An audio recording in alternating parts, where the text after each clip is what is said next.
Welcome to the Twisted Tentacle Inn. I am your innkeeper, Vase Odin, and today we'll be introducing Mystics. The most complex faction as a whole, Mystics are powerful, but in the hands of someone who doesn't fully understand them, they can be devastating and disastrous for a group that is trying to legitimately succeed. The Mystics play with fire, sometimes a dark fire they don't fully understand, and a lot of their cards have significant drawbacks that have to be managed aggressively, or they are bound to hurt the group far more than help. But once mastered, the mythos reward those who know how to manipulate them to their will. The Mystic card pool is full of cards that break the general rules of the game and allow Mystic investigators to pull off things that are beyond the boundaries of what players are supposed to be able to do. Mystic cards allow them to take tokens out of the chaos bag completely for an entire scenario, undo an action and redo it again with different results, canceling the effects of treacheries, reshuffling their entire discard pile into their decks, and much, much more. In addition, most Mystic cards use the willpower stat to function, allowing Mystics to concentrate their efforts into just that one stat, allowing them to be great at all aspects of the game. If all of this is sounding like Mystics are the strongest faction, believe me, they can be. But the drawbacks to some of their cards do keep them in check, sometimes having them pull extra encounter cards, losing actions, and even adding doom to the agenda. Without these drawbacks, Mystics would be far and above the strongest faction. Luckily, with some planning and strategic playing, most of the drawbacks can be overcome and sometimes even turned to their advantage. I reached out to the community and asked them to tell me their top 5 Mystic cards for both level 0 and level 1 through 5.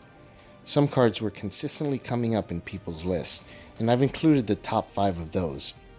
I consider most of these cards essential to pretty much every Mystic deck. Shriveling. This is the Mystic combat card. It is strong, dealing 2 damage per hit and using Mystic's strongest stat, willpower, to fight with. The drawback of taking a horror whenever you pull a special token is not terrible, as Mystics generally have a high sanity threshold. Agnes even benefits from taking the horror, and we'll talk more on that in just a bit. Ward of Protection. I've heard people say that anyone who can take Mystic cards should take 2 copies of this. I tend to agree that most decks would be stronger with this card in them. Completely ignoring the effects of a treachery card is so strong, especially at a cost of just 1 resource. They had to add the horror when using it in order just to reel it in a bit. Delve Too Deep. Although I'm not one who particularly likes to use this card, I can respect the power it has. Getting a free experience point for everyone in the group, and all you have to do is each draw an encounter card, is really good. Most people recommend using this near the end of a scenario when you're about to win, resign, or die. Drawn to the Flame. A 0-cost card that nets you 2 free clues is powerful. All you have to do is draw an encounter card, which shouldn't be a problem for a faction that can cancel the effects. Deny Existence. Similar to Ward of Protection in that you can use it to negate certain effects, this card has the advantage of costing 0 resources and no negative side effects. It only stops part of the effect of some cards, but the good thing is that it can also cancel damage taken from a foe, which Ward of Protection cannot do. Also, you can use it after you failed a test, so you don't have to waste it on a test you were going to succeed anyways. Now let's look at some of the level 1 through 5 cards from the Mystic faction. Ward of Protection level 2. Similar to its level 0 counterpart, this card adds the ability to use it for an investigator at any location. That's really powerful. Especially since most cards that cancel negative effects require you to be in the same location as the other investigator you're using it on. Grotesque Statue. This card basically allows you to pull 2 tokens from the bag and ignore one when taking a test. Basically, it also allows you to ignore the auto-fail if you happen to pull it whenever you use it, and it helps you avoid taking horror sometimes if you use it while you're using Shriveling. Seal of the Elder Sign. This card basically allows your skill check to be an auto success.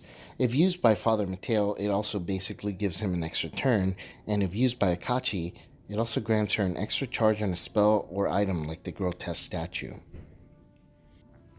Bride of Seeking Level 2. The Level 0 version of this card is another staple that most mystics should be taking, especially in multiplayer. This upgrade lets you investigate with a +2 to willpower. Both versions use willpower to investigate, which should be your highest stat, and they both nab you extra clues. In my opinion, both versions are great in multiplayer games where locations have more than one clue, usually. In solo, the level 0 version is still a card I would use, but its power usually only consists of granting you the ability to investigate using willpower, as most locations in solo have just one clue, and nabbing an extra clue is not as helpful at those locations. Counterspell. This is another card that nearly guarantees your success on a test. A lot of Mystic cards punish you for pulling a special symbol token from the bag, but also most scenarios have additional punishments for pulling such a token, and those punishments can be pretty brutal on hard and expert. Because of that, the value of this card in the harder modes multiplies tremendously. Now that we've discussed some important secret cards, let's take a look at the current roster of Mystics available for Arkham Horror the card game. The core set Mystic is a solid investigator who can dish out the damage pretty consistently. Being able to dish out a free damage whenever she takes horror is very good. She's the only investigator in the game who can basically deal free damage without having to first find another card. Her willpower 5 is amazing, especially since Mystics pretty much rely on that one stat. This allows Agnes to use cards like Shriveling and Rite of Seeking to great effect. In addition, a lot of Mystic card side effects deal horror, and Agnes is equipped to capitalize on that by turning that horror into free damage against a foe. This means a Shriveling in an Agnes deck has a big chance of dealing 3 damage or 1 damage even if the skill test fails. Needless to say, this makes Agnes great at combat.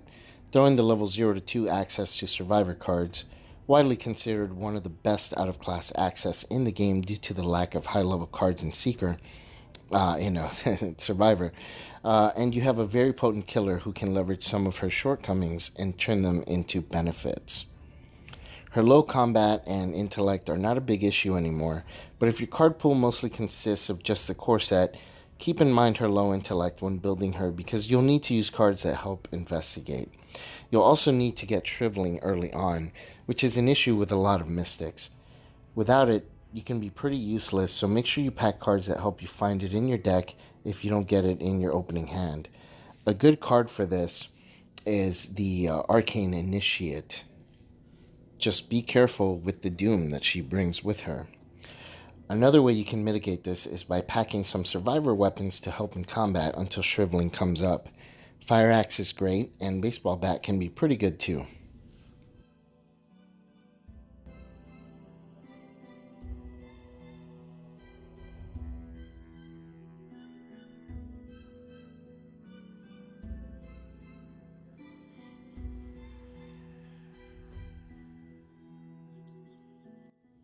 Jim is a Mystic whose special ability is completely dependent on the makeup of the scenario Chaos Bag and modifiers of the Skull tokens. Often misunderstood by new players, Jim takes some skill to build properly. As a Dunwich investigator, he can take 5 cards from any faction, allowing him to be customized to whatever role you choose. In addition, having decent intellect and combat stats means he can be a bit less dependent on the standard Mystic cards than other Mystics. His ability to turn the modifier of Skull tokens into 0 can be pretty good and works great with the card Song of the Dead. Keep in mind that his ability doesn't undo the special effects of pulling a skull, it just changes the modifier. Because of his ability, Jim is primed and ready to use Chaos Bag manipulation builds. He can also be made into a fierce combatant or a great support character. Unfortunately, Jim is just not as popular as some of the other Mystics, and I think it's partly due to the less than flashy nature of his ability and Elder Sign effect. His ability is fine, but his Elder Sign effect is pretty dull. But don't let me make you think that he's bad. Despite having the worst Elder Sign of the investigators in the Mystic faction, Jim's 5 splash cards and special ability have some interesting potential that have been explored and turned into some powerful and fun decks. I've listed a deck by Motux in the video description that uses a mix of chaos bag manipulation and offensive power that you can use in standalone scenarios.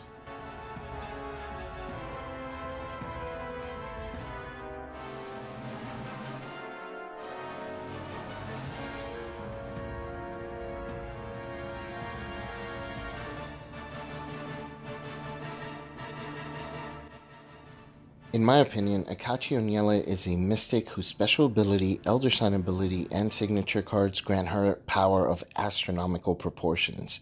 An atomic bomb in disguise. Akachi is just fantastic. If you can't tell, I enjoy playing Akachi tremendously. Her willpower 5 alone puts her in good starting position for spell casting. As most mystic spells specifically use the willpower stat, she needs very little in terms of boost to succeed against the average test. In addition, every card you play that uses charges starts with an extra charge. It may not sound like much, but think about it this way. A 3-charge spell gains 33% more charges in an Akachi deck. That's pretty significant, and once you use Akachi, you'll see that one extra charge makes a huge difference. Also, once you get her signature card into play, you can basically have unlimited charges by kicking the card back to your hand and then replaying it, replenishing all of its charges plus 1, fresh and new. If you happen to pull an Elder Sign, you can add another charge to your card. Basically, Akachi is very seldomly scared to run out of power during a scenario. Further, cards like Rite of Seeking become a very consistent clue gathering tool, and cards like Shriveling can become potent combat power. This only becomes even more powerful as Akachi upgrades her cards that use charges to more powerful versions. And it's not just spells. Cards like the aforementioned Grotesque Statue can find a warm and loving home in an Akachi deck. Finally, although this card can be situational, Torrent of Power can all but ensure success for Akachi on important tests. But despite all the good things Akachi has going for her, she isn't perfect. Her card pool is very limited currently, second only to Father Mateo, which means a lot of Akachi decks can look pretty similar. As the card pool grows, more cards that use charges will be added, allowing for some interesting and out-of-the-box Akachi builds.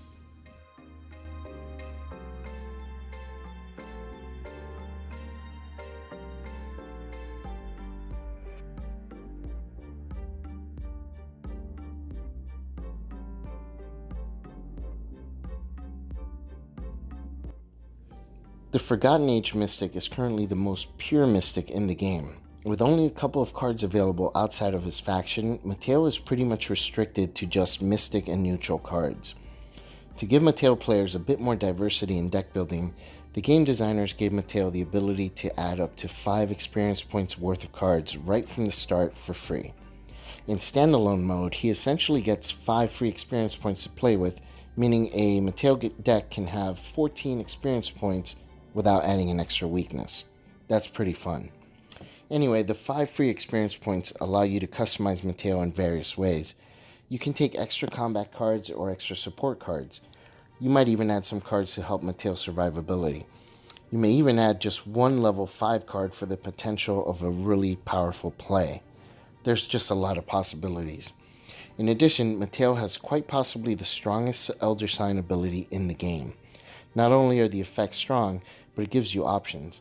You can either get an extra action on your turn, or you can draw a card and gain a resource. Both are just fantastic. Plus, it's an auto success. That ability makes a card like Seal of the Elder Sign a powerhouse card in a Mateo deck. His signature card is a mixed bag though. In solo play, having that Elder Sign sealed and being able to release it means that you basically have the option to auto succeed on one test at your personal will. But the fact that you're taking the Elder Sign out of the bag is very bad for multiplayer games, where an Elder Sign could come up several times throughout the game.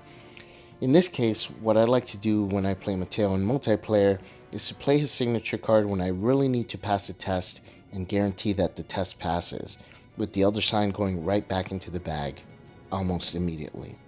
As far as his stats, they're pretty good. I do wish his willpower was a 5 instead of a 4, but I'll trust that the designers chose to leave it at 4 for a reason.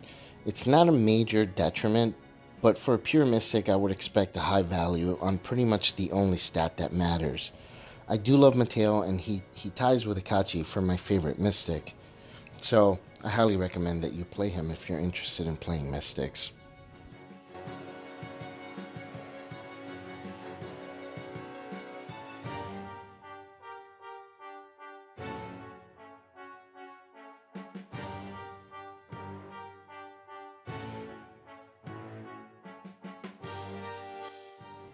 Released a very long time ago as a promotional incentive for the Investigators of Arkham Horror Anthology short story book, the community has had access to Marie for a very long time, almost as early as the release of the Dunwich cycle. Marie is a mystic with access to Seeker and Survivor cards. With high intellect, Marie is built to be great at investigating. Most builds I've seen rarely have Survivor cards because her high intellect synergizes so well with the Seeker card pool. But there are certainly plenty of Survivor cards that could be of great benefit in some Marie decks. What I would do with Marie is build her as a generalist with a heavy lean on investigating. This way she can support the team with both the most important aspects of the game.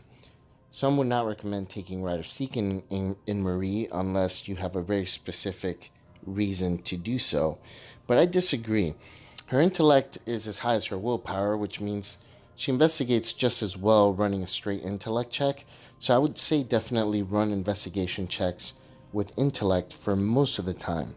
Her special ability, though, it does allow for some cool moves with Rite of Seeking, so you can leverage that card and use it in conjunction with her special ability. For example, you can go about your business and use your 3 actions for your turn, and then try to nab a couple of extra clues at the end of your turn by getting a free action to do so. If you fail the check, your turn was already over anyways, so that's not too bad. You can then focus your other Mr. cards for combat and support. Just keep an eye on Doom that you have on your personal cards because that can add up pretty quickly. Marie is a good investigator, but I do have to talk about her signature weakness. It's absolutely so brutally bad when it comes out that sometimes it makes me think twice before using her. On one side of the coin, it helps her special ability kick in and gives her the extra actions. But adding 3 Doom on one card is very tricky, and if you don't get all 3 to remove him from the game, you can have a situation where you just lost 2 turns and now have to start adding Doom to him all over again if the agenda advances before you can get rid of him. So, as an example, I found a lot of times I try to add Doom on him, taking a couple of turns to do so, only to have a treachery or something else add another Doom to the agenda and flip it, causing a devastating situation, and then I have to start all over again adding Doom. So basically I lose a ton of turns. Plus, while he's in play, all your fellow investigators are in danger of taking extra damage. I mean, it's just very, very rough. Her signature card is very good though, basically having the potential to give your group 12 extra actions or more by preventing the agenda from advancing. I do like this card quite a bit.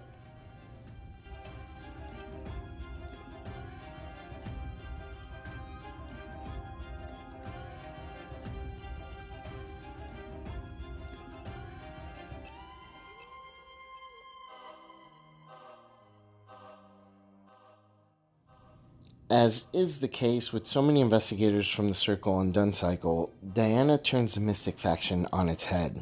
With a willpower of 1, she initially seemingly has a major disadvantage. The requirement in order to increase it is not too bad, but it can take time to get her to an acceptable level. Playing with Diana a few times, you can quickly see that what the designers were going for, and they were really looking to do something unique with her.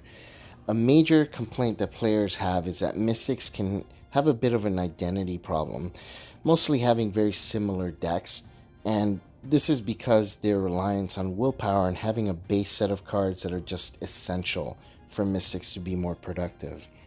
Diana can play like a standard Mystic, but you're really forced to rethink your strategies regardless of how you build her. A lot of people recommend using the Mystic cards for damage cancellation and support, while using her access to Guardian cards to make her combat ready early on. Basically, a very common build for Diana is to pack her with some strong Guardian weapons.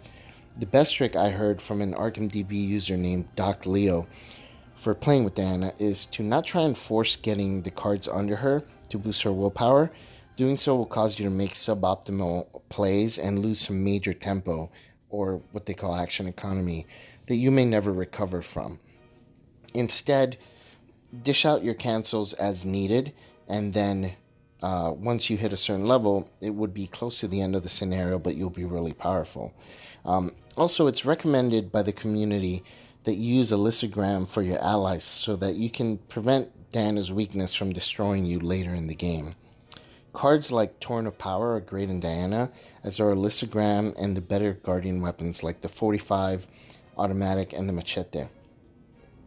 I found an excellent Diana deck on ArkhamDB by Doc Leo that is meant to be played as a slow build-up and then unleashing pure power at the end. Even if you don't use it, I highly recommend reading its description for some amazing insight into Diana from someone who's used her quite a bit.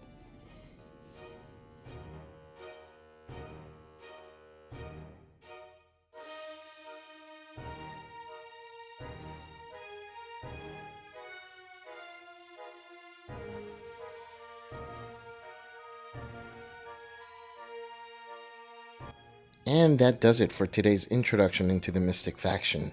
I do hope you found this video helpful, and if you did, feel free to leave a like on the video. It really helps the channel. If you have any comments, go ahead and leave them down there in the comment section down below, and I will be happy to answer them as soon as I can.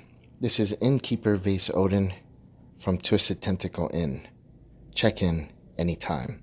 I'll talk to y'all real soon.